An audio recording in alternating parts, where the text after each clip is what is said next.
aleluia, aleluia, aleluia, aleluia, aleluia, aleluia, aleluia, aleluia.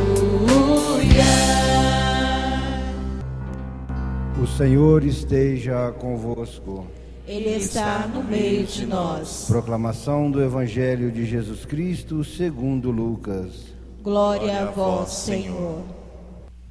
Naquele tempo, os pastores foram às pressas a Belém e encontraram Maria e José, e o recém-nascido deitado na manjedoura. Tendo visto, contaram o que lhes fora dito sobre o menino. E todos os que ouviram os pastores ficaram maravilhados com aquilo que contavam. Quanto a Maria, guardava todos esses fatos e meditava sobre eles em seu coração. Os pastores voltaram glorificando e louvando a Deus por tudo o que tinha visto e ouvido, conforme lhes tinha sido dito. Quando se completaram os 8 dias para a circuncisão do menino, deram-lhe o nome de Jesus, conforme como fora chamado pelos anjos antes de ser concebido. Palavra da salvação.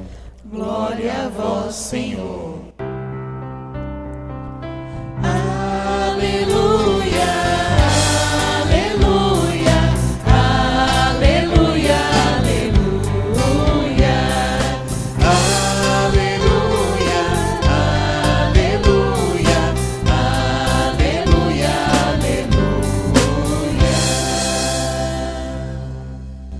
Rezemos no íntimo do nosso coração, no silêncio, pedindo ao Espírito Santo que nos faça compreender essa palavra. Amém. Irmãs, irmãos, tem alguns elementos muito importantes para a gente rezar, meditar e contemplar na celebração do dia de hoje. Seguramente, o primeiro elemento importante é a bênção, que nós associamos a bênção ao ano novo.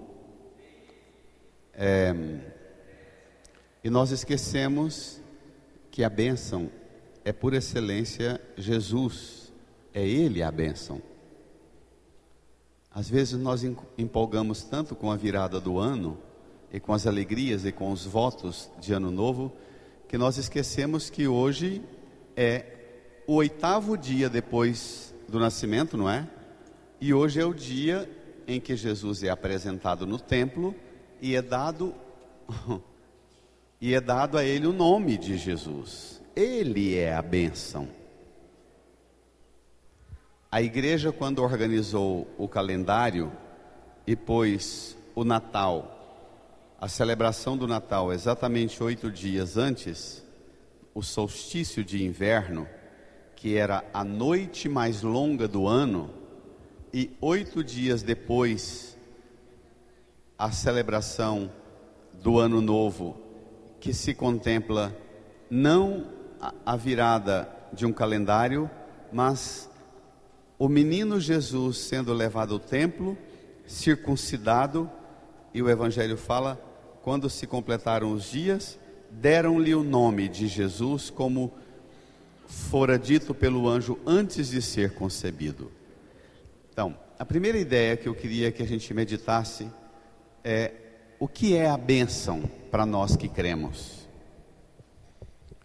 Um segundo elemento muito importante que essa palavra hoje nos aponta para nós é o que eu disse agora mesmo. A igreja e o mundo inteiro hoje celebra o Dia Mundial de Oração pela Paz. E remete de novo a Cristo. É Ele que garante a paz. A paz possível só é possível a partir dele. E um terceiro elemento, claro, é o início de um novo ciclo de ano. Vamos começar pela bênção? vou fazer diferente um pouco. Tome a primeira leitura comigo, do livro dos Números.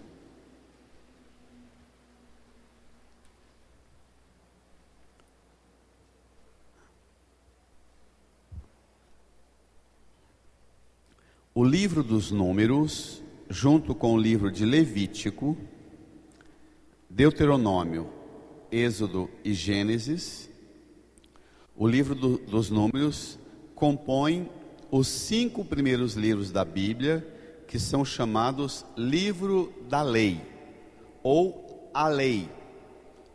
Esses 5 primeiros livros da Bíblia recebem o nome de livro da lei, ou livros da lei, ou no singular, livro da lei. Então, tudo que a gente encontra nesses 5 primeiros livros da Bíblia são uma legislação para a organização da vida do povo de Israel. Considerando que o povo de Israel era uma nação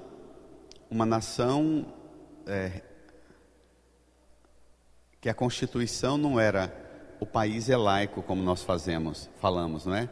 A Constituição Federal do povo de Israel era a Bíblia. Eram esses 5 primeiros livros da Bíblia. A legislação do povo de Israel é um livro sagrado. É diferente do nosso conceito de que uma coisa é a religião, outra coisa é o Estado. O Estado é laico. É absurdamente distinto. E nós tínhamos que perguntar a Deus o que nós deveríamos compreender de forma mais sagrada a legislação de um país. E o livro dos Números tem uma sequência enorme de normas instituindo o templo e instituindo o sacerdote. Qual é o papel do sacerdote dentro da religião judaica, dentro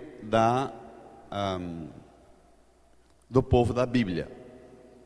Moisés, que é o legislador, recebe de Deus uma ordem de como Moisés tem que instruir e formar os sacerdotes.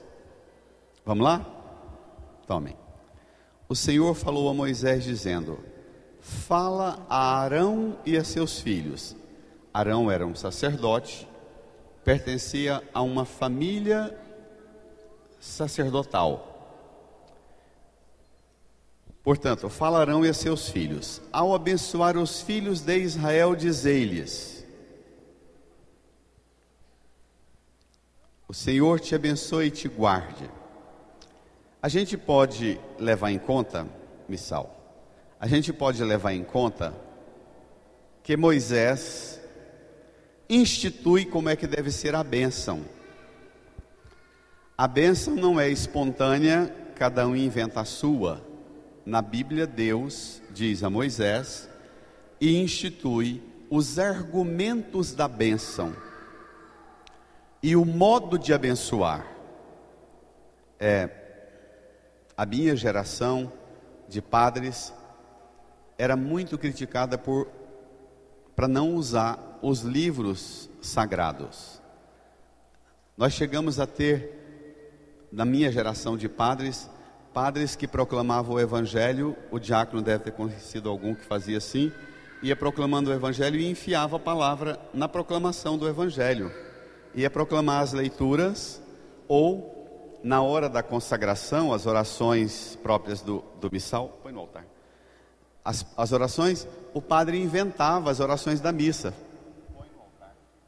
o padre inventava, e achava que isso era uma forma de valorizar a criatividade.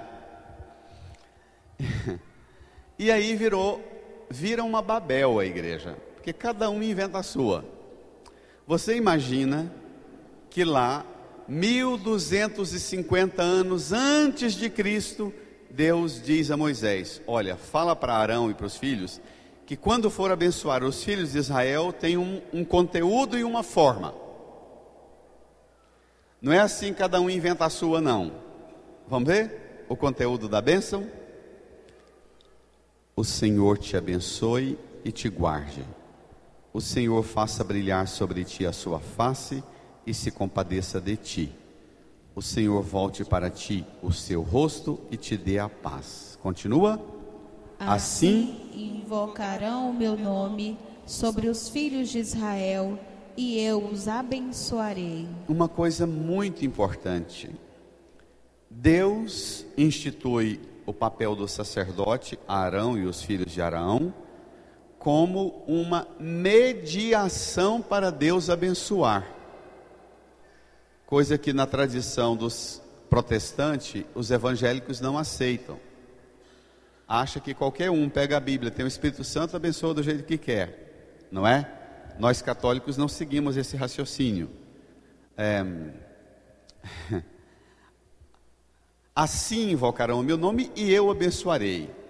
Deus usa homens e mulheres com um papel específico de mediação para que Ele haja. É Ele que escolheu, não somos nós que inventamos isso. Isso é muito difícil de engolir, sobretudo quando a gente não vai com a cara do padre. É muito difícil de aceitar que uma pessoa não simpática a gente seja mediadora para que Deus abençoe a gente. E talvez isso esteja ligado exatamente para que cada um não se aproprie de Deus do jeito que quiser. Também os sacerdotes. Porque é muito fácil nós nos tornarmos os manipuladores das coisas sagradas. E querer que as pessoas só tenham a bênção de Deus também se comportarem do jeito que nós definimos. Mas a bênção, a palavra bíblica de bênção, a palavra aramaica e hebraica de bênção é berakah. Abençoar é bendizer. Abençoar não é tanto você tem uma realidade divina, sagrada aqui, e você vem e põe aquela realidade sagrada numa realidade que não está sagrada. Não tem, o judeu, o povo da Bíblia não tem essa compreensão. Abençoar é proclamar, bendizer pelo agir de Deus. Olhe o texto. O Senhor te abençoe e te guarde. O Senhor faça brilhar sobre ti a sua face e se compadeça de ti. O Senhor volte para ti o seu rosto e te dê a paz. Ganhar as coisas de Deus, como às vezes nós pedimos, não, eu estou aqui porque eu quero saúde e paz esse ano de 2018. Eu estou aqui porque eu quero que lá em casa tenha harmonia, sossego, trabalho, não é? Fartura. A bênção tem a ver com a nossa relação com Deus. Não existe bênção que não seja fruto, primeiro, de um relacionamento com Deus. Irmãs e irmãos, isso é a coisa mais difícil de ensinar. Na nossa cultura, muito influenciada pela herança tanto indígena quanto africana, quanto dos migrantes vindos de certas regiões da Europa, como os ciganos, não é? As benzedeiras. Nós não associamos a bênção com relação com Deus. Nós associamos a bênção com relação, às vezes, com coisa, uma fitinha, uma correntinha. E isso é muito, mas muito, muito perigoso e prejudicial para a nossa fé. Porque bênção na Bíblia tem a ver com relacionamento com Deus. E não com ganhar alguma coisa que alguém vai lá na realidade sagrada e traz essa realidade sagrada e me dá saúde, me dá prosperidade, me dá paz, me dá não sei o que, me dá não sei o que, me dá não sei o que. Estão entendendo o raciocínio? Nós deveríamos precisar da igreja, precisar do sacerdócio, precisar do culto, precisar dos símbolos todos. Primeiro, não para ganhar as coisas de Deus, a paz, a saúde, a prosperidade, mas tudo isso para ganhar tempo e espaço para a vida da gente ter um ambiente de relacionamento com Deus. Tem muita gente que persegue e busca a bênção de Deus, mas não se relaciona com Deus. Senta, perto da Irani.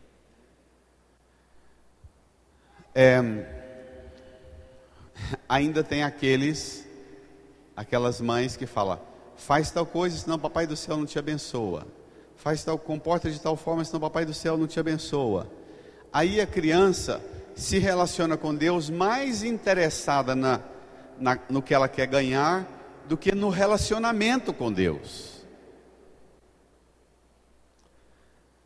Duas pessoas, quando se amam, e vocês, esposas e esposos, sabem disso, quando está numa etapa boa do casamento.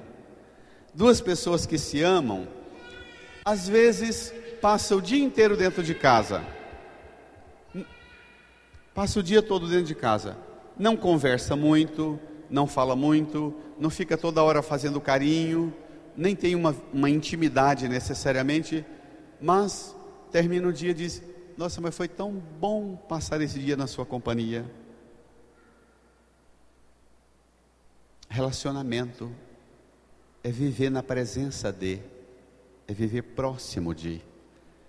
Deus fala para Moisés dizer a Arão e os filhos de Arão, os sacerdotes, que é para eles serem mediadores da bênção, e a bênção é: o Senhor te abençoe e te guarde, o Senhor faça brilhar sobre ti a sua face, o Senhor volte para ti o seu rosto. O que é isso, gente? O que é isso se não relacionar com Ele, não é? Voltar-se para Ele. Muitas vezes a gente chega no sacrário, ajoelha ou vai lá e põe a mão e fala e pede trem, e pede trem, e pede trem, e pede coisa, e pede coisa, e pede coisa, e pede, e pede, e pede. Chega na igreja, vem para a igreja para rezar e pede, e pede, e pede, e pede, e pede. Amizade não se cultiva pedindo tempo toda hora, não. Relacionamento pais e filhos, esposa e esposo, não é pedindo o tempo inteiro, não. E com Deus, às vezes, para nós, a nossa relação é parar para falar com Deus, é pedir, pedir, pedir, pedir, pedir. Estou exagerando? Nós não precisaríamos buscar mais uma relacionamento de face com Deus, de face. Volte para você a sua face significa, não volte a mão e manda a bênção, não. Olha, convive, relaciona. Não se ofendam e não se assustem com o que eu vou falar. Muitas piedades e devoções se relacionam só com a mão de Deus, não se relaciona com o rosto de Deus. E é isso que Deus está reivindicando, que para Ele bênção é você querer a face dEle, o rosto dEle voltado para você, mais do que a mão mandando bênção e jogando trem para você assim: toma, toma, toma. Está entendendo? Só que a gente lembra disso só quando vai fazer um exame, tem um diagnóstico pesado, vai ter um problema grave na família, a gente corre atrás de Deus, querendo intimidade com Ele. Para Deus, bênção da nossa parte recebida dEle é a gente querer, desejar e ainda ter um mediador que fale para Ele: Senhor, faça brilhar sua face sobre mim, volte para mim o seu rosto e não sua mão, Deus. Os pregadores entusiasmados com as bênçãos do Antigo Testamento gostam de falar que a bênção é que Deus tem a chave, não é? Do tesouro, não é? É como Moisés que tinha, José do Egito que tinha a chave da despensa lá com o faraó. Muitas vezes para nós a bênção de Deus é só ter a chave dos tesouros para que alguém vá lá e pegue uma bênção para a gente, um tesouro. Isto é uma pena.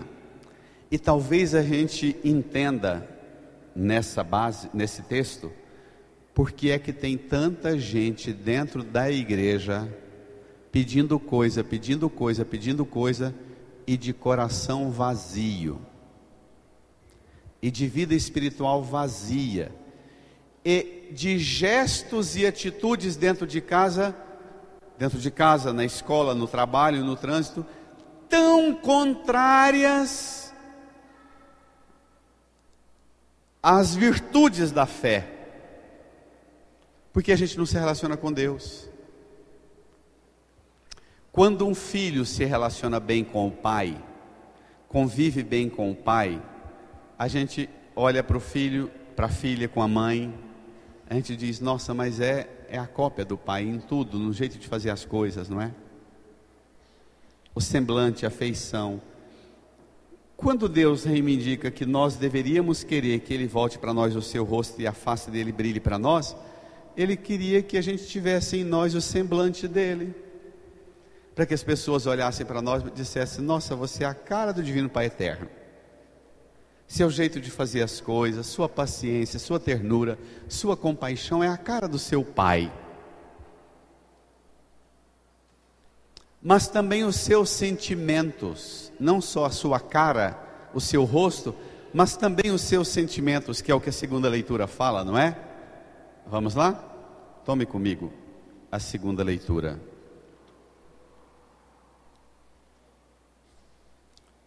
A face, o seu rosto mudado pelo brilho do rosto de Deus a você, mas também o seu íntimo, o seu coração mudado.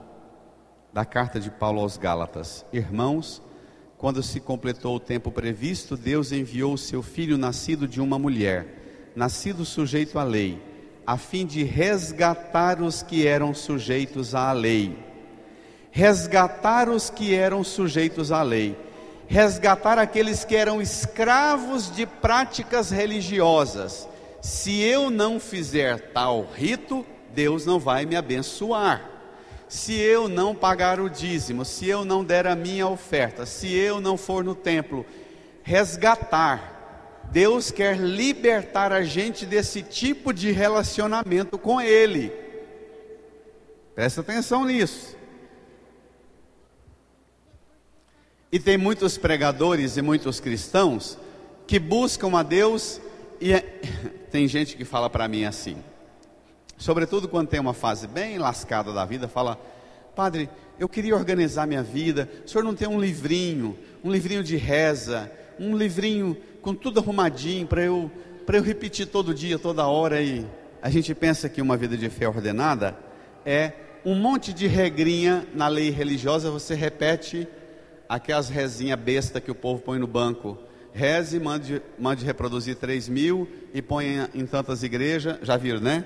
A do Santo Antônio, Santo Expedito, Santa de Virgem, tudo coisa de gente que não tem a mentalidade de Cristo e das coisas de Cristo. Aquilo não tem nada a ver com o sangue de Cristo derramado na cruz, nada. Quando se completou o tempo previsto, Deus enviou seu filho, nascido de mulher, nascido sujeito à lei, a fim de resgatar os que eram sujeitos à lei. Tem pai e mãe que traz os meninos para a igreja, para os meninos não, precisa aprender a lei de Deus. Aí chega aqui a palavra de Deus fala que Jesus veio para resgatar os que eram escravos da lei de Deus, hein? Está falando de lei com L maiúsculo. Por quê? Porque Jesus liberta dessa relação de escravidão com a regra, com a norma, para um outro nível, para que recebêssemos a filiação adotiva. Versículo 6: e porque sois filhos, Deus enviou aos nossos corações o Espírito do seu Filho que clama, Abba, ó Pai. Irmã, irmão,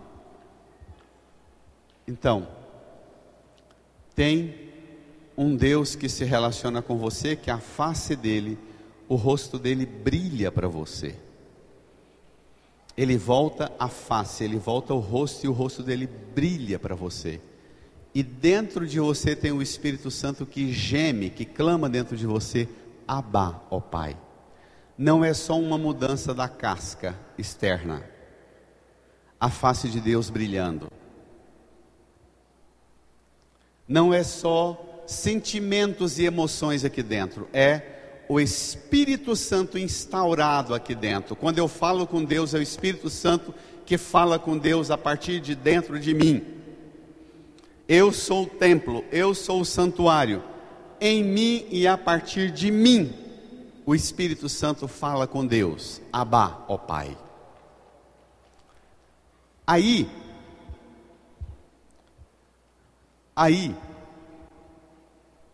de novo, é uma fé que supõe uma relação com Deus, uma relação externa, a face dele brilhando para nós, o rosto dele voltado para nós, e uma relação interna, o Espírito Santo derramado em nossos corações, colocado em nós. Sua vida de fé, externa e internamente, traduz uma vida de intimidade com o rosto de Deus, seu rosto. E no seu íntimo, o Espírito Santo clamando dentro de você? Para você, fé é esse cultivo em que as minhas atitudes externas revelam que não é a lei e o chicote de Deus que está guiando a minha vida, mas é o brilho do rosto dele que ilumina as minhas atitudes.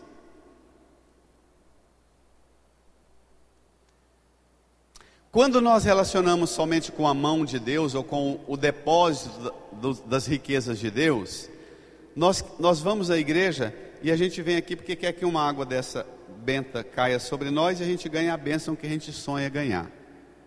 Mas a gente vem aqui e vai embora sem ter rosto a rosto com Deus, sem ter intimidade com o Espírito Santo. Me desculpem e que Deus me perdoe, mas eu tenho a impressão que nós estamos muito longe de uma vida espiritual baseada numa relação com o rosto de Deus e numa intimidade com o Espírito Santo. Vocês não acham? As nossas práticas religiosas, elas são rituais de repetição, de protocolos externos, quase que para armazenar em nós uma sensação de que a gente está na bênção, e não uma experiência do rosto e da intimidade com Deus. Por que Deus reivindica uma relação rosto a rosto e o Espírito derramado em nós? Versículo 7 da segunda leitura: assim já não és escravo, mas filho. E se és filho, és também herdeiro. Tudo isso por graça de Deus. Não é o meu dízimo, não é a minha oferta, não são os rituais que eu protocolo e repito todo dia que garante a bênção. Eu sou filho, você é filha, herdeira, herdeiro, por graça. Por graça.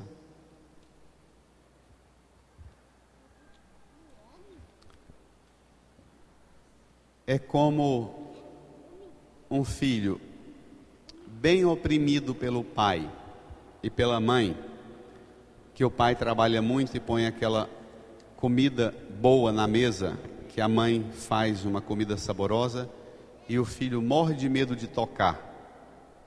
Enquanto o pai não chega e ele pergunta: eu posso comer? O pai grita: pode. Aqui é outro nível de relação.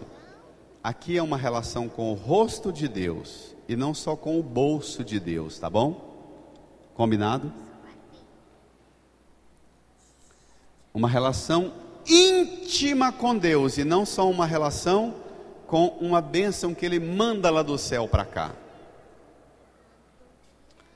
E essa bênção, esse rosto, nós o vemos em Jesus na manjedoura de Belém, em Jesus no Calvário na cruz, nós o vemos nessa palavra, na Eucaristia, de modo particular nos sacramentos. Que o Senhor, como nós cantamos no Salmo, não é? Como é que é o refrão? Que Deus nos dê a sua graça e sua bênção. Que Deus nos dê a sua graça e sua bênção. Repitam comigo: a graça e a bênção. A graça e a bênção É viver diante do rosto de Deus. Diante do rosto de Deus. A graça e a bênção. A graça e a bênção É viver na intimidade. Com o Espírito Santo. Com o Espírito Santo. Que dentro de mim clama. Abba, ó Pai. A graça e a bênção. É um relacionamento. Permanente. Interno. E externo. Com Deus. Que Deus nos dê. Que Deus nos dê a sua graça e sua bênção. Que Deus nos dê a sua graça e sua bênção. Incline a sua cabeça, põe a mão no seu coração e comece cantando doce e suavemente, pedindo ao Senhor que a face dele volte para você, que o rosto dele brilhe para você, que o Espírito Santo seja derramado no seu coração, para que você viva uma vida de bênção, uma vida de amizade, de proximidade com Deus, de intimidade com Deus. Oi, crianças, não brinca na igreja não, depois vocês brincam, tá? Senta.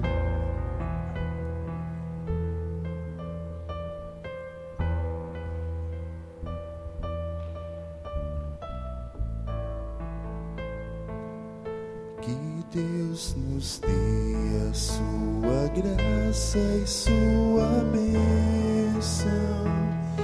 Que Deus nos dê a sua graça e sua bênção. Que Deus nos dê a sua graça e sua bênção. Que Deus nos dê a sua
Fiquemos de pé. Que Deus nos dê a sua graça e sua bênção. Deixe o folheto no banco, levante as mãos para os céus. Que Deus nos dê a sua graça e sua bênção. Que Deus nos dê a sua graça e sua bênção. Reze comigo, Senhor. ao ver terminar o primeiro dia desse ano, eu quero te pedir que o Senhor me dê uma compreensão nova da bênção, da graça em minha vida. Senhor, eu te peço que neste ano o Senhor me ajude a buscar a sua face, que o rosto do Senhor volte para mim, mas que a minha vida inteira se volte para o Senhor, nos sentimentos, nos pensamentos, nas palavras, nos gestos, nas atitudes, que tudo em mim traduza uma vida de quem vive diante do brilho da face de Deus. Senhor, volte a sua face para mim, mas que eu volte a minha vida toda para o Senhor. Senhor, põe no meu íntimo, no meu coração, o seu Espírito Santo, sempre a clamar, Abba, ó Pai. Amém.